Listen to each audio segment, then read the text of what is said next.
Welcome to Mortgage Talk 101 here on Super Talk 1270. Time to look behind the numbers. Buying, selling, refinancing. Mortgage Talk 101 addresses real issues in real estate. Now, live from the Super Talk 1270 studios, here's Mortgage Talk 101 host, Joe Sheehan. Good morning, Bismarck-Mandan. We can't find Joe. Where's Joe go? Where is he? All right. We lost Joe, so we're going to do the show. All right. Dave Flohr here, filling in for Joe Sheehan. Jim Walsh on the board. Yay. So, yay. And we have a special guest in this morning, Brian Ritter, President and CEO of the Bismarck-Mandan Development Association. Let's hear it for Brian. Thank you very much, gentlemen. Right. I appreciate the warm reception. Absolutely. Okay. There it is. All right, folks. We're going to talk with Brian here in just a second and get started. Brian's going to slip out a little early. He's got another meeting. He's a busy man because things are developing in Bismarck-Mandan, right? That is a fact. So you got to go another meeting at noon. So here we go. I bet you that involves some lunch or something. Somewhere. Okay, good. That's good. All right. Folks, interest rates. Not much news on the interest rate front, Brian. Well. 4.1% on the 30-year fixed rate mortgage. It was the same last week. Still pretty Didn't cheap change. money. Pretty cheap. 15-year fixed rate mortgage, 3.25%. That was actually up from last week when it was 3.23. Last year at this time, the 30-year fixed rate was at 4.51, and the 15-year was at 3.54. So actually, we're doing better than we were last year at this time. So that's good. Okay. All right, so folks, not much on the interest rate front. Really, I would suggest, as we have been for quite a while, it's probably a good idea if you're close to closing on your loan, things are moving along, lock your interest rate because it's a good rate no matter what. Rates may or may not go down, but they're probably not going to move much from where they're at. Okay, I got a couple things for you, Brian. You see what you think of these. All right.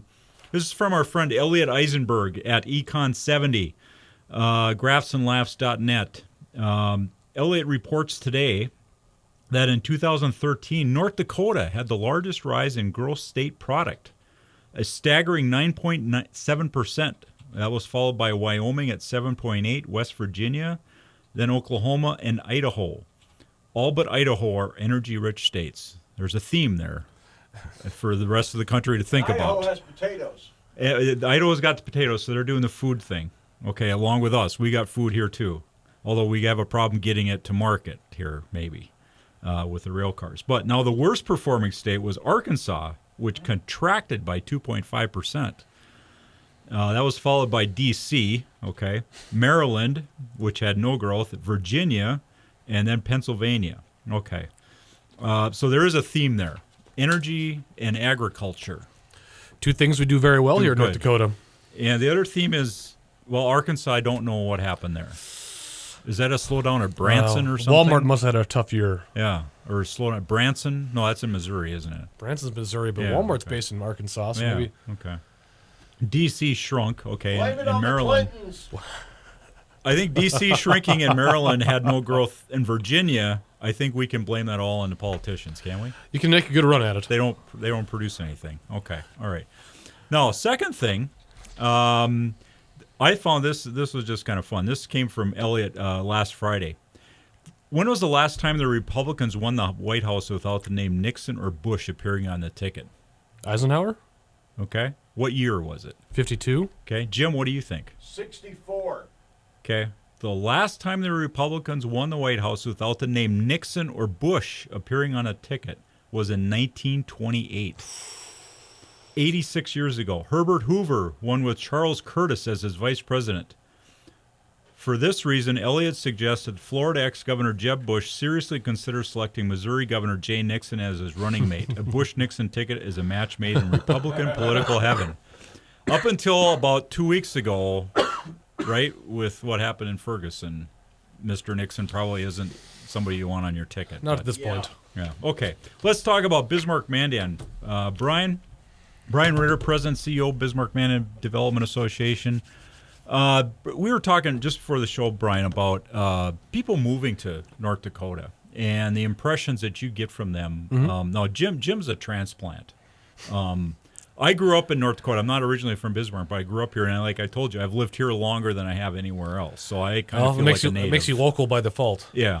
Now, Jim is a transplant from basically the East Coast, right, Yeah, Jim? Philadelphia area. Pretty much. And Okay. you've been in Baltimore and in Baltimore, D.C., other places. all over the Deep South, Yeah, okay. So New York. so you've been here, and how long have you lived here? I moved here in May of 2003. Okay, all right. So you've been here for He's a long 10 timer. years. And I've Yeah. seen it change drastically since Yeah. I've been here. Since you've been here. Now, Brian, we were talking about this. Hmm? What are you seeing and the impressions you get from the people that come here from other states?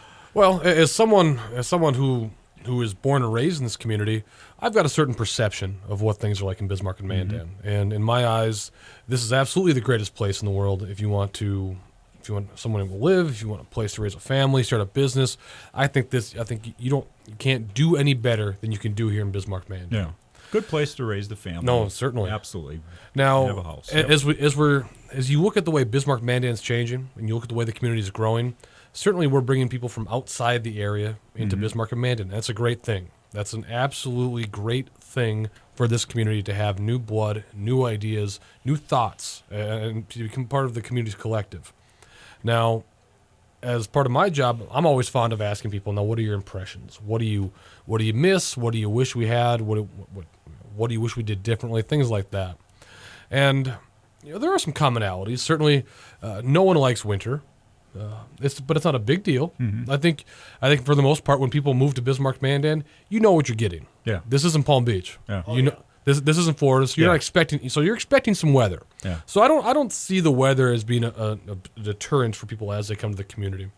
One challenge we do here is that it's not always the easiest thing to integrate into Bismarck and Mandan, because we are a community of a certain size, and we're a rather homogenous community at this point. Yeah, we were kind of the same size for a long time. That's exactly it. Yeah. And so now as we grow and expand and we bring new people into the fold, we're finding our attitudes having to change. And the integration of new talent and new development and new ideas into the community is something that I think was tough and is still maybe somewhat difficult for the community.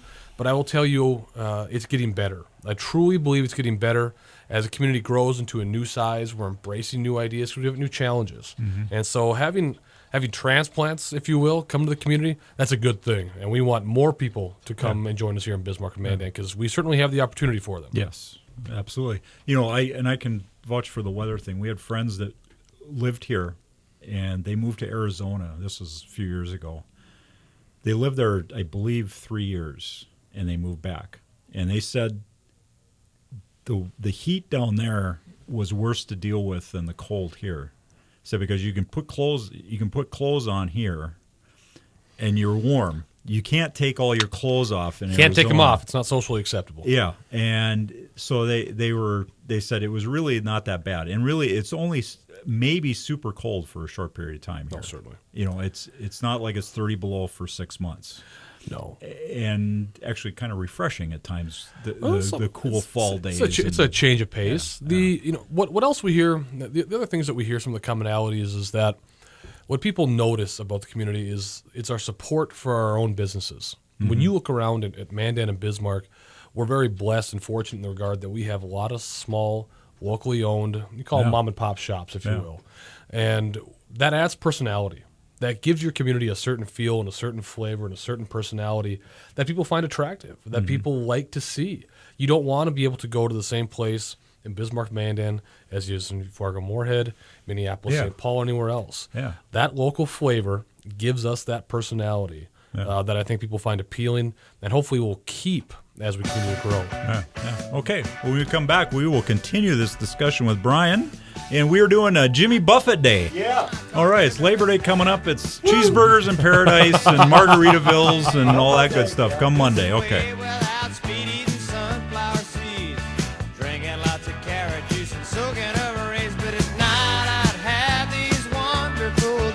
Right now, 70. Your news leader, weeknights at 6 and 10.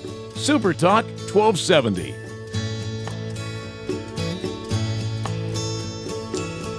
Heading out to San Francisco for the Labor Day weekend show. Labor Day weekend, come Monday. It's coming up, folks. Last thing for the summer. And school doesn't start in Bismarck-Mandan until Tuesday, right? Well, Mandan, the private schools and the Mandan school started this week, and then BPS starts on Tuesday, and then this fall we're going to vote. Yeah. And to see if the whole state's going to have to start Catholic afterwards. schools, my daughter goes to St. Mary's. Okay. They started Monday. That's right. This past Monday. So they've been at it for 4 days now. So They're ready for the break. they're ready for a break already. Yeah, I think so. 4 days, we need a 3-day weekend. Yeah, my daughter finally said, "Yeah, I think yesterday we finally did something in class." So they were kind of getting acquainted time, you know. Oh, you gotta ease your way back into it. Yeah. So anyway, okay, we were talking about people moving here and that. We were also talking about apartment rents. The cost of housing. The people that are moving here, do they express any surprise at how much things cost for houses? Unfortunately, yes. I think for so long, Bismarck-Mandan and North Dakota was always viewed as the low cost place to do business. Yeah. And cost of living was cheaper, and maybe if you were relocating here from somewhere else, the salary might be less, but the cost of living was lower, so it balanced out. Well, salaries have gone up, obviously, dramatically in this community. Yeah. So we're competitive nationwide in that respect, but so have the costs. Housing costs in particular, we talked about apartment rents. Yeah.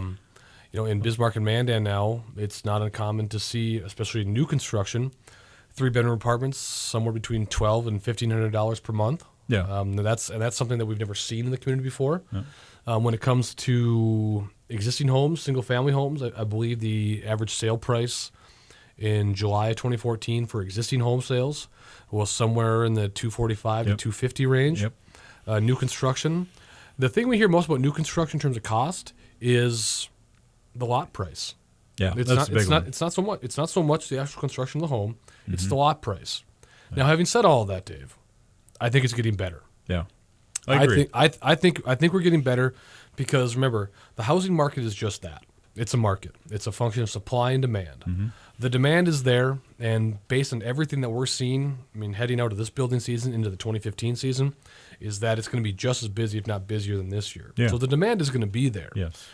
Luckily, I think the supply is starting to catch up. Yeah. I think we've got more contractors. We've got more. We've got a bigger workforce in the community that's able to put more supply in the market, and those two things will balance. But it's just a matter of how fast will it happen. Right. I think I see that. Just watching the multiple listing service with the realtors, there's more homes on the market for sale. It's not a huge, big increase from what it was, but there are more. I see homes when I drive around. I notice a home. Well, that's still on the market. That's been a while, and that's like an inexpensive house. There might be something wrong with it. I don't know, but it's still on the market, and that's the big thing. So I think people are being a little more discerning about what they're paying for the housing, and then what you said is our builders are catching up. And make no doubt about it, we have an exceptionally strong market. Yeah. We've not seen, in terms of commercial activity, industrial activity, we're not seeing any slowdown there. Let's look around the community right now and talk about some of those projects. We're here in Southeast Mandan, and just a couple weeks ago, Sanford and the YMCA announced plans for a new 41,000 square foot fitness facility right down here in Lakewood. Yeah. Fantastic addition to the community. You go into downtown Mandan, you've got a great remodel, the John Iverson building where American Bankston is going in. Yeah. Right across the street, you've got a great multi-use building going up there on the corner of Collins and Main. Yeah. And then of course we get Northwest Mandan where Walmart is. You've got a new elementary school at Old Red Trail. You've got a hotel under construction. Walmart obviously has brought some life to that market, and there's going to be more users going in there. So just on this side of the river, you've got a tremendously strong market. You go on the Bismarck side, open this morning's Bismarck Tribune. What do you see? We've got construction started up again on the Hay Creek shops in North Bismarck. Yeah. And so there you're going to have Dick's Sporting Goods and Gordman's and Bed Bath & Beyond, some others. That'll add some new flair to the community. Somebody was really smart there. My wife and I talked about this. They've got Michael's, Gordman's, and Bath and Body, and then they throw Dick's Sporting Goods in the middle of it. You got to appeal to everybody. There we go. You got to appeal to everybody. Let's go shopping, honey. Where are we going? Well, let's go to Michael's or Gordman's. Sure. Yeah, so Well, I can go into Dick's then. that's right. I can kill some time in a sporting goods store. So Yeah. you tack on everything we talked about in Mandan. You got the North Bismarck developments, which we haven't even scratched the surface. You come to downtown Bismarck. We were talking during the break about how dramatically downtown Bismarck has changed over the last 5 years and how that looks now. Yeah. And you follow that right down to South Bismarck, and you've got a $27 million expansion of the Bismarck Civic Center. Yeah. All these things, not to mention Bobcat Company just opened the doors in a new $30 million research and development engineering right. facility out by the airport. Menards, a subsidiary of Menards, has a new manufacturing facility under construction 20 miles east of Bismarck out at McKenzie. McKenzie, yeah. And so, we've got the demand. We've got this great dynamic market, and we've only scratched the surface of what's actually happening here. So as it relates to housing, the demand for that housing is not going to go away. Yeah. But as we grow, hopefully the supply will go along with it. Yeah.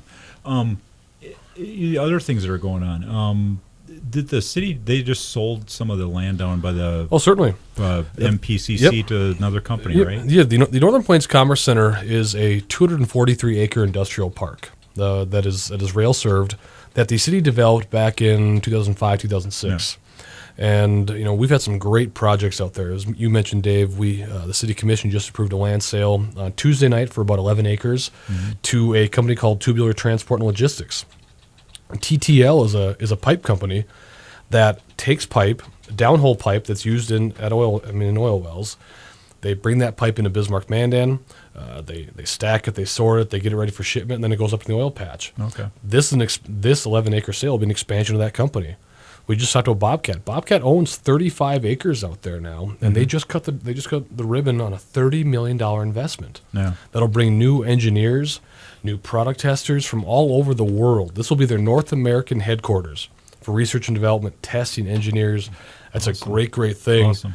You've got Northern Metals Recycling, Pulse USA, G&K Services, Tubular Traffic Safety Services, not to mention some others I know I'm missing, all going out there in that industrial park. And they're all great employers. They're all creating new jobs that in turn fuels that housing market. Yeah, exactly. And the good thing, those are well-paying jobs. Well, certainly.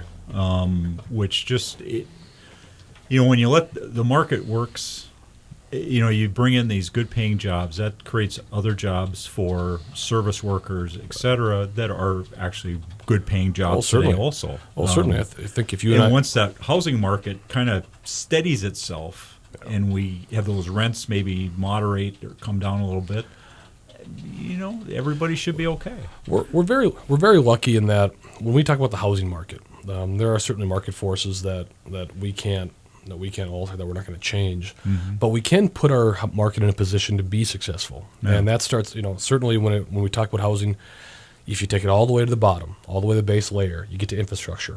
And look around in Bismarck and Mandan in terms of the infrastructure projects, the streets, the roads. We're growing so fast that in some places we're probably growing faster than our ability to get infrastructure to those places. Right. We're very fortunate in that we've got leadership and mayors on both sides of the river, in both Bismarck and Mandan, who are talking about this issue and are looking for new ways to address those challenges, because they understand, they realize the importance of having a solid, sound infrastructure plan in place that will allow us to direct growth now into the future. Yeah. So do you see, and that's important, because if that would stagnate, then it becomes people are going to have to start looking for housing somewhere else. Because we do have a lot of people that their jobs are tied to the energy sector. And I don't know how many people are living here and then going up northwest to work. I think it's more than we think. Yeah. So they're tied here because they want to live here because of what Bismarck-Mandan has to offer as far as amenities, if you want to call it that. Well, and if they have to, hey, I can't find a place I want to live at here in Bismarck, I'm going to go build a house in Wilton or Washburn or wherever, or Dickinson. We want to keep those people here. Well, that's and what you're getting at, Dave, is just, I think, it's complacency. Yeah. We cannot afford to become complacent in that we've simply gotten as good as we can be. We can always be better. Yeah. It's not something you get to and then you're done. No, there's as we're so fond of saying in our business, there is no finish line. Yeah, there is. There's never a mission accomplished sign. Yeah. There's never a ribbon to break through. Yeah. So we're gonna keep working. We're gonna keep working on all these issues. What do we think the population of Bismarck-Mandan is right now? The metropolitan area, which is all of Burley and all of Morton County, probably about 120,000. Okay. Bismarck by itself. Yeah.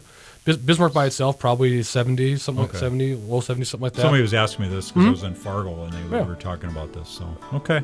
All right. We'll come back with Brian Ritter. If you have any questions, 663-1270. And we got more Jimmy Buffett. Changes in latitudes, changes in attitudes.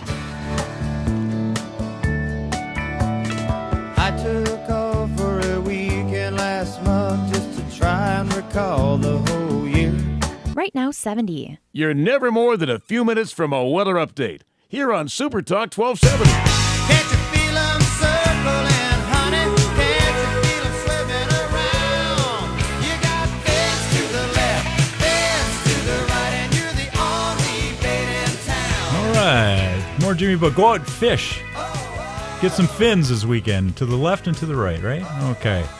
Okay, we're here with Brian Ritter on Mortgage Talk 101. Brian's the president and CEO of the Bismarck-Mandan Development Association. We're talking development, a little bit off course of housing, but development ties into housing because Absolutely it does. people move here, they need a house That's to right. live in. Okay, last segment with Brian, then he's got to take off. Brian, we were just talking offline here on the effect of not enough lots in town. Maybe are we short of lots? How hard it is to get the infrastructure out to new neighborhoods and that. Talk a little bit about that. Well, where are we at with that? Well, infrastructure is such a critical component of our community's growth. Yep. Because again, the demand is not stagnant. The demand is growing and continues to grow every single day. And there's only so much you can do in terms of actually putting physical infrastructure into the ground. There's only so much you can build in a certain year. And we have a building season. Yeah, everyone knows, we're hamstrung with that. We've got 6, maybe sometimes 8 months to work. And this is a tough year. And this was a tough year. We didn't start getting into the ground really until May. Yeah. We had frost lines some places in North Bismarck 9 feet deep. Ooh. That's tough to pull out. Yeah. And so the reason infrastructure is so critical, not just streets and roads, but if we don't have those things, then we are going to hamstring ourselves in terms of we're going to inhibit our ability to grow. Yep. And what's being worked on right now is we're working with both city governments in Mandan and Bismarck, as well as in discussion with our county governments about how do we pay for infrastructure. I mean, there's changes in Washington obviously coming down the road. Yeah. How do we pay for that infrastructure? Are there things we need to do differently? Because remember, let's go back to 2005, 2006 when we kind of really started this whole this growth curve. Yeah. Yep. Well, when the growth curve, when that velocity stops or even slows down, it's not going to go back to where it was pre-2005. Yeah. We're going to end up with it's a cliche term, but we're going to end up with a new normal. Yeah. And we're going to be left with a new size of community. And the things and the methods and the ways which we used to place and develop infrastructure in the past aren't going to be the same ways we use and the same methods we use going forward. Mm-hmm. And so we're very lucky again in the respect that we've got governments on both sides of the river who are willing to look at those topics, have those conversations. Mm-hmm. I also want to talk about something you touched on earlier, Dave, and that's infrastructure. It's easy to think about just as those things you drive on. You turn on your faucet, you drive on them, whatever. Yeah. But think about the other things that we're doing in Bismarck and Mandan right now. Think about education for a moment. Yeah. This community just invested close to $100 million in new schools, a new elementary school at Old Red Trail in Mandan. We've got Liberty and Lincoln Elementaries in Bismarck, along with Legacy. Yeah. That's infrastructure. That's education infrastructure, and that's why it's so important. Think about the new jail between Burley and Morton County. Yeah. That's $75 million. It's close to $75 million worth of infrastructure. That's public safety. That's things we need as a community. Mm-hmm. And you also talk about. We talked about the ability to attract new people to our community. Think about some of the things they look for. Okay, schools is a great thing. Roads, homes, things like that. We talked about all those. About retail. Yeah. If you're coming here from somewhere else, you may be used to a certain standard or style of living with certain amenities, and if you don't have that as a community, because remember we're still competing with markets all across the upper Midwest and the country. Yeah. As the nation's economy improves, we're not the only shining star out there. Right. And so we have to compete. We can't be complacent. We have to compete. Yeah. And if people have a choice to locate where they want to locate, the job is a part of it. The housing is a part of it. Mm-hmm. But they're going to look at, well, what am I going to do after 5 o'clock? Right. Where am I going to go? Where am I going to shop? Where am I going to take my kids? Yep. Where am I going to take my girlfriend, my boyfriend? Yep.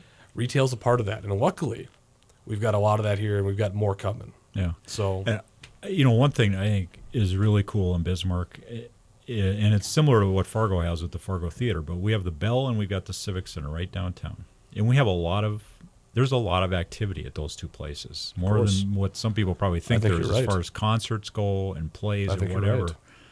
And, we get together, my wife and I get together with two other couples, friends, and we go to concerts. They come up at the Bell or the Civic Center. We get together, we go out and have dinner beforehand, and then we go to the concert. And that's just a nice thing. That is, just a nice thing to do. You run into other people that are going, everything. So you have that. And then when somebody moves here from somewhere else and they see, I think, these new schools that we've got built, these are not old schools. Mm-hmm. They're brand new. That's certainly kind of attractive, I would think. Well, I think you're right. And let's take that one step further. And you look at the energy industry. I mean, we really haven't talked about oil and gas so far, but certainly it's a topic of conversation in the community. I think what people, when they think oil and gas, all they think about is wellheads, oil derricks. I mean, they see gas flaring. You've got big flames out there. But we haven't. That's not the impact that the Bakken has in Bismarck and Mandan. What we've seen predominantly in this community in terms of impacts from the Bakken Formation has been really twofold. First, it's been let's call them the white-collar employers, mm-hmm. engineering firms, consultants, attorneys, accountants, archaeologists, geologists, all these things that are related to the Bakken but don't necessarily need to be done on site. Yeah. Well, if you have a choice as to where to locate your office and in a location that might be easier to recruit talent to, I'll put Bismarck-Mandan up as that location against any other community in this region or this country mm-hmm. in terms of our ability to do that. The other impact that we're seeing gets right back to the schools question you talked about, some of the retail amenities. It's the commuter traffic.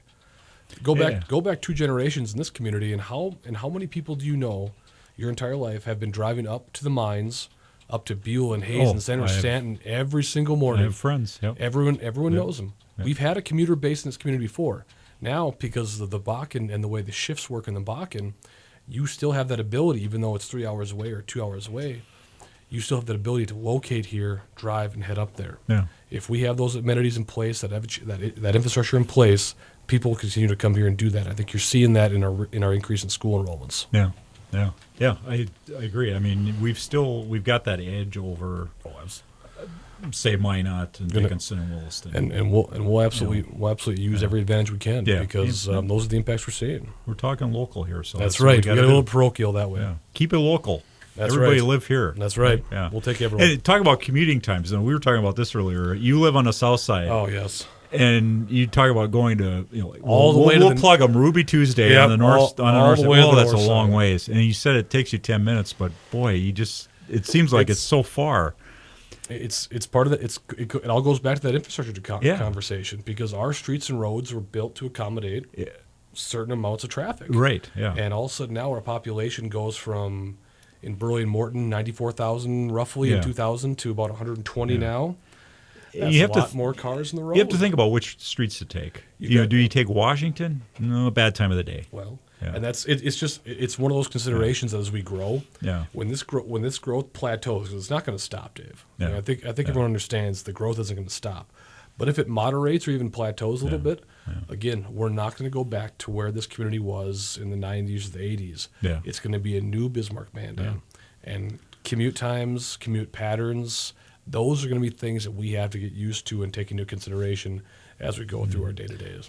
Yeah, you're right. And I think the oil field, the activity, they're projecting through like 2025 where it's going to be a while. A steep curve up because they're still going to be drilling wells and everything. And then like 2025 or so, then they expect it to kind of level off because it becomes more maintenance. And what will happen is just that transition as you talked about. It'll go from a strictly exploration phase, which we were earlier in the decade, to a production phase. Yeah. The workforce will look different. The needs will look different, but you're still going to have a brand new industry. Yeah. And that's going to mean continued growth for this community.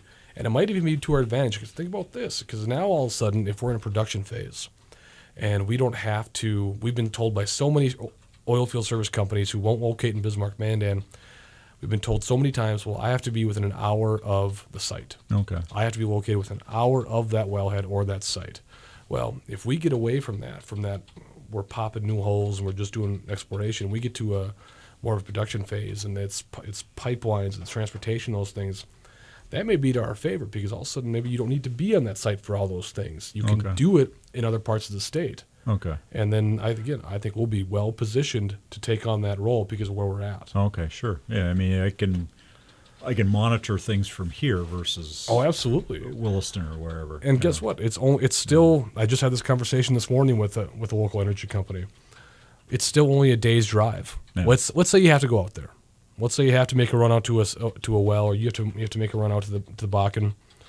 You get up in the morning, you can drive it, you can be back here at night. Yeah. Yeah. So you're not getting in an airplane. You're not spending a week away from your family. You can go out, come back the same day. Yeah. And the other thing, remember here too. I mean, we're experiencing a lot of growth, but we're not Watford City. Oh no, man! Wouldn't that be something to be there if you had your job in Watford City? It puts our growth in perspective. Yeah. Because we had the infrastructure conversation.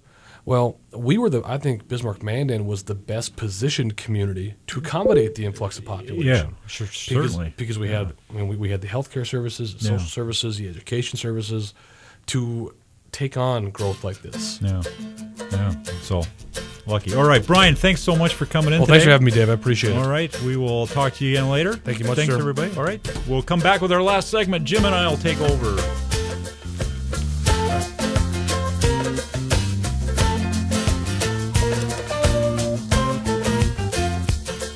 Now I don't know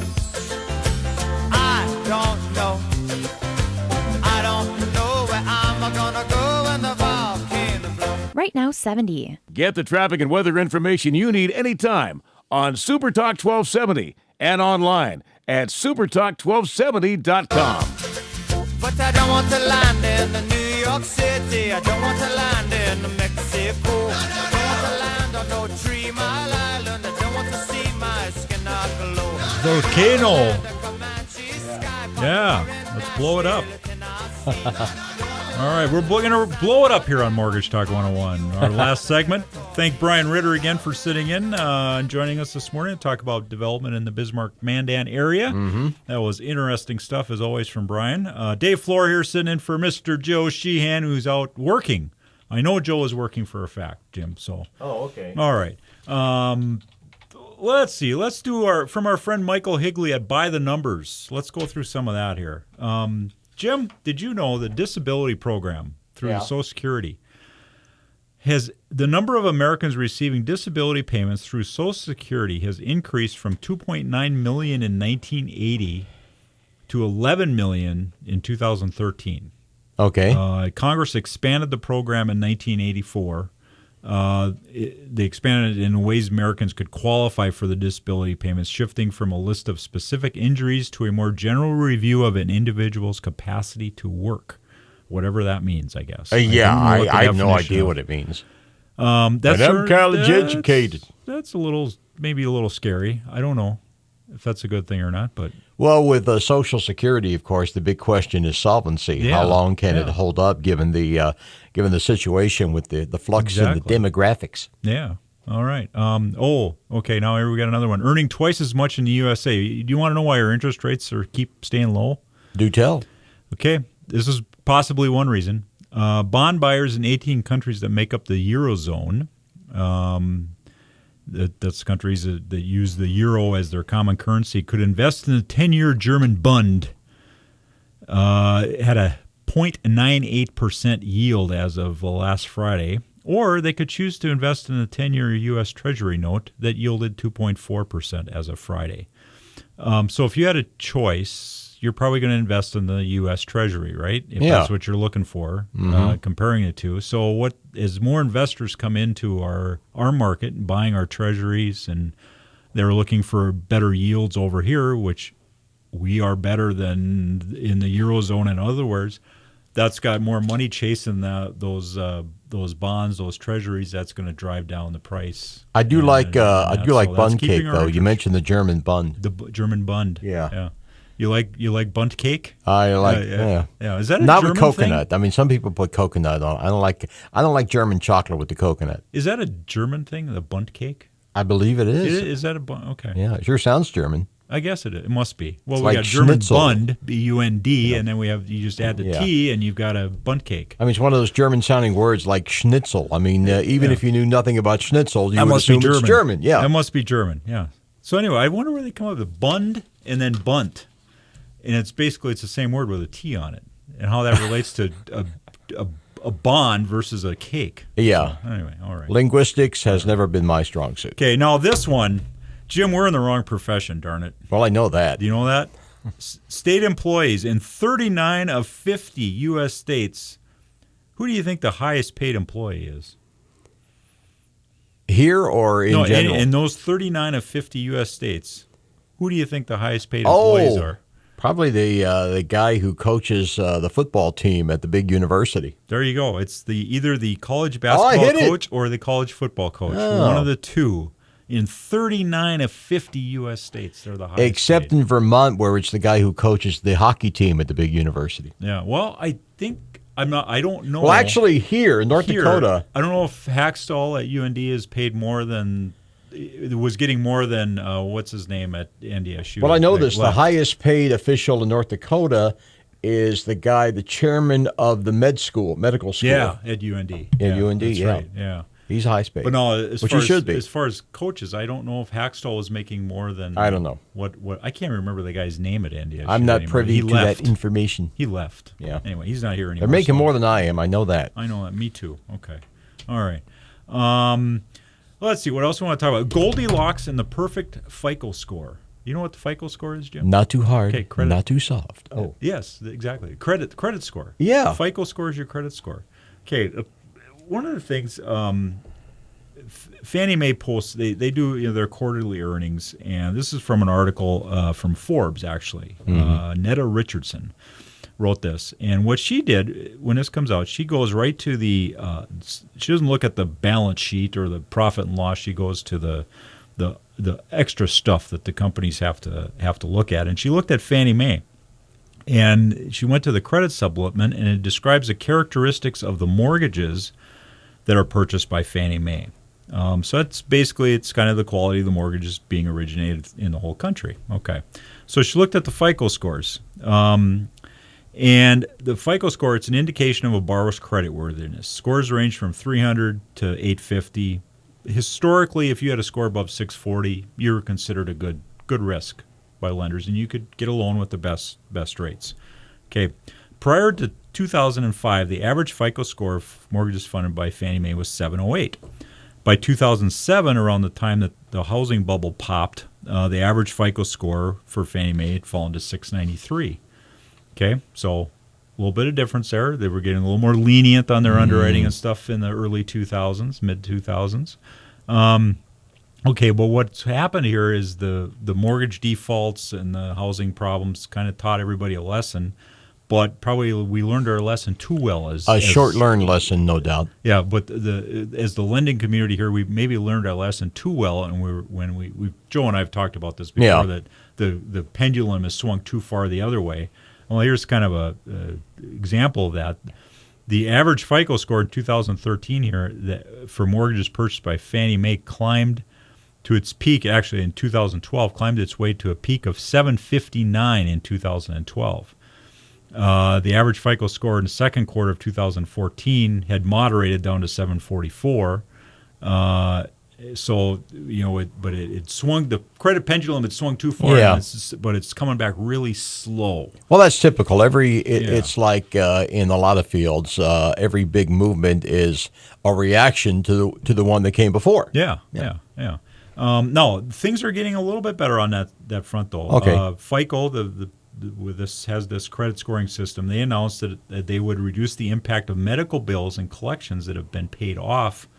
They would reduce the impact on the consumer's credit scores, and that's probably a good thing. I think with the medical debt, that's something that really, for the most part, probably out of your control. I mean, Yeah. if somebody in your family has a catastrophic illness, you're going to spend whatever you have Oh, to yeah. To do that, and you're going to rack up some bills. Hell, if a even dog with has a insurance. catastrophic illness, I mean, look at the people who Yeah, spend oh, thousands yeah, of dollars yeah. on their dog. Yeah, so you're going to have that. You're going to spend money. Even with insurance, you're going to have some significant out-of-pocket costs. Not everybody can just pay that off. So they're going to take that into account, that maybe you had to file medical bankruptcy or something. And they're going to take that into account in your FICO score, which I think is a good thing. I think everybody can understand that. Okay, that happened, and you had to declare bankruptcy. Yeah. A couple of years later, you're doing good and everything. Okay, you're good. Stuff All right. happens. Yeah, stuff happens. All right. Let's see. Let's talk about also some practical stuff for home buyers. How about that? How do we do that? We'll finish up with that. All right. Buying a home. Bankers say do these 8 things first. This comes from the Independent Community Bankers of America.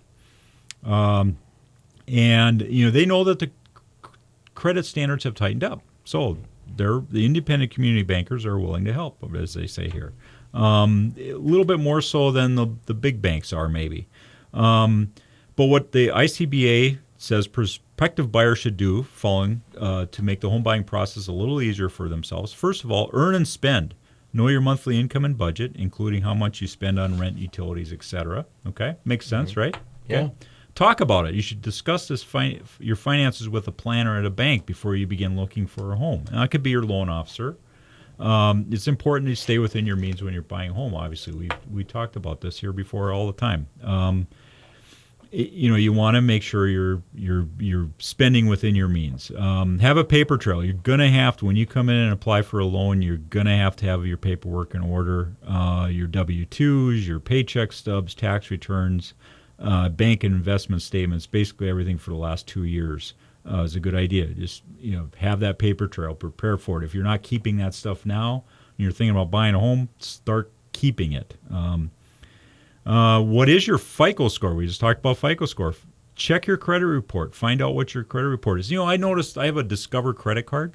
Yeah. They started giving me my credit score now for free, which is kind of nice. Because before, usually you had to pay for it. You could go out and look at your credit report at annualcreditreport.com, but they wouldn't give you a score unless you paid for it. But now the credit card companies are giving you the score for free. You should still go to annualcreditreport.com. You can get a free report from each of the 3 credit bureaus annually, and you should space those out kind of like quarterly, so you can get those every quarter and make sure nobody's opening any accounts and you've got an identity theft problem and all that. Do you know anybody that's run into identity theft? Yes, my father. Yep. Is that right? Happened to him a few years ago. Not fun. No, not at fun all. at all. So it's a good thing to check your credit report like quarterly, just to make sure nobody's opening any accounts fraudulently, etc. Now, if you do have a bad credit score, you want to talk to somebody and find out, hey, how to fix it. Yeah. Yeah. Okay. All right. So we're done for the day because you're playing Margaritaville. Mm-hmm. We're not going to go have a margarita though. Maybe later. Maybe later. Yeah. Okay. All right. Maybe this weekend. It's Labor Day, folks. Works for me. Have a great Labor Day. Have a margarita. Drive safely and all that good stuff. We'll see you next week. And we'll see you next week on Mortgage Talk 101. All right. Strumming my 6 string on my front porch swing.